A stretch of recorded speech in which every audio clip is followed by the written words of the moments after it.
Now, let me tell you what it's like being a union member under Donald Trump. He told us he wouldn't allow factories to shut down, and then guess what happened? Factories across Michigan closed their doors.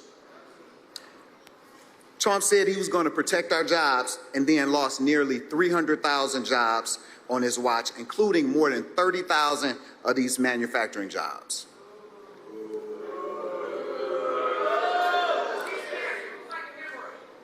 And then with the Project 2025 agenda, it will give him power to go after the right to organize. And it will try to dismantle our unions and then make life even more expensive for us. The Trump campaign may not like to hear it, but when it comes to representing working class Americans, the facts are stacked against them. If I'm elected, you won't lose one plant. You'll have plants coming into this country. You're going to have jobs again. You won't lose one plant. I promise you that. The $10 billion Foxconn investment in an LCD plant in Racine County that never arrived. That land remains mostly empty. Those jobs have left Ohio. They're all coming back. They're all coming back. A large American factory stopped production today after more than half a century.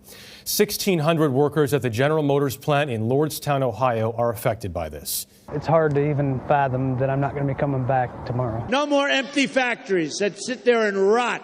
Operations at GM's Warren transmission plant end today. All the people that are left inside know this is their last shift here. And I'm not even sure that they care that the facts show just how little the former president cares about these Americans. Same thing with the unions. That's right. They get their little 5%. They get another 2%. They get another 3%, 4%. Then all of a sudden they're making more money than the people that own the company. Supporters may say, but that was Donald Trump putting on the asshole businessman persona that made him famous back in the day.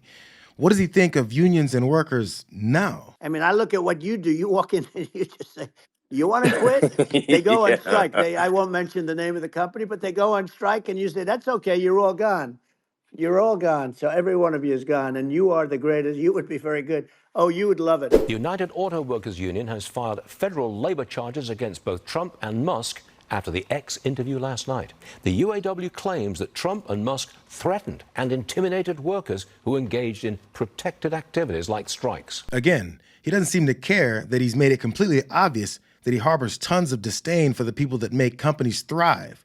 The people that make the CEOs millions and millions of dollars. So when the Harris-Walz campaign easily takes up the cause for workers that have been taken advantage of and disrespected, I guess Trump's plan is to call them a few more names. This guy has made it clear how he stands. He's sitting down at Mar-a-Lago after he got elected president, and this was his exact quote. He's talking to a bunch of folks at Mar-a-Lago. You're rich as hell, and we're going to give you a tax cut.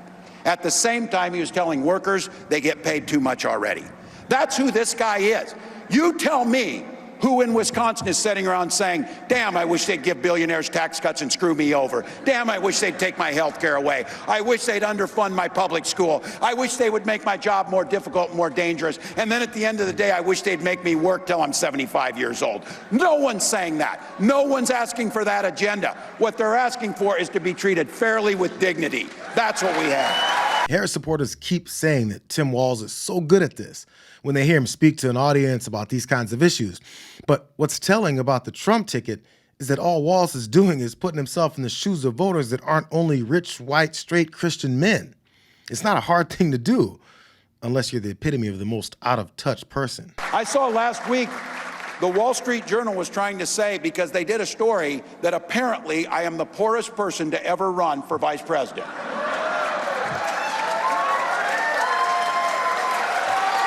So then, but then they did another story that said, oh, he's actually richer than his statement says because he has, and I quote, like this is an evil thing, a defined benefit pension plan. That is my wish for every American, to have a defined benefit pension plan.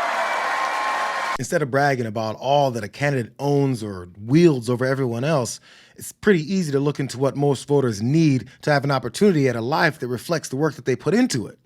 I've always wondered how we look at a pompous guy like Donald Trump and tell ourselves that his commitment to further his own wealth by using others to do it is something that we should participate in. It's weird that it's surprising to hear politicians that want to represent Americans talk about things from the perspective of Americans without the consent of the rich ruling class. Now, I know it's because they've bought our politicians, but it feels like more people are tired of acting like that's not what's happening. Mostly because the greed is absolutely unsustainable. She's gotten the endorsement of every major union across the country for the simple fact that she stands with labor. The Biden-Harris administration was the most pro-labor administration we've seen in decades. And Donald Trump now has a record. Back in 2016, okay, he didn't have a record. He made some promises. Those promises were not fulfilled. He tried to pack the National Labor Relations Board with anti-labor activists, if you will, and that's devastating. Instead of continuing on the traditional path of simply ignoring the plights of workers, as well as Americans that struggle economically, Trump's devotion to only work for the people at the very top is more blatant than every other elected official. His track record is as horrible as his promises to do more of the same. So their strategy to win has less to do with appeal and more to do with hate, which explains a lot about his struggles against Harris. You look at the characteristics, all the things that Donald Trump was ahead of before Harris got into the race, he's now behind. All of this stuff, the crazy stuff at Arlington, they're absolutely desperate. And the campaign has said internally, they know they can never they can't make people like Donald Trump. Right. So their goal is to make people hate Kamala Harris. Yes. And that's where we are.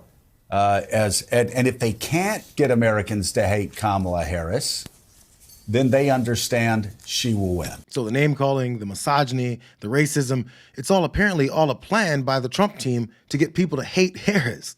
And since it hasn't worked to the degree that Trump is comfortable with based on this polling, all that's left is for him to stay the course, while adding even more lies to his pitch to voters. But showing unions and workers that he gives a damn isn't worth trying when everyone already knows what he'll do.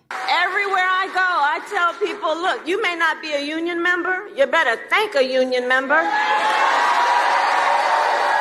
the 5-day work week, you better thank a union member for sick leave. You better thank a union member for paid leave. You better thank a union member for vacation time.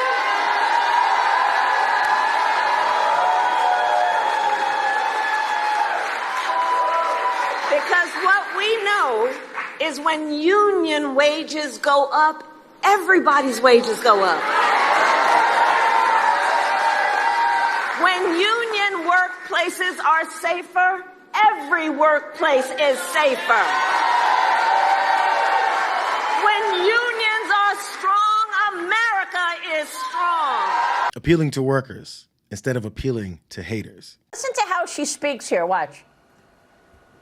You better thank a union member for sick leave. You better thank a union member for paid leave. You better thank a union member for vacation time. It's like a Southern accent, it sounds like, Congressman. She must have got the blueprint from Hillary Clinton. I don't know what's up with that accent.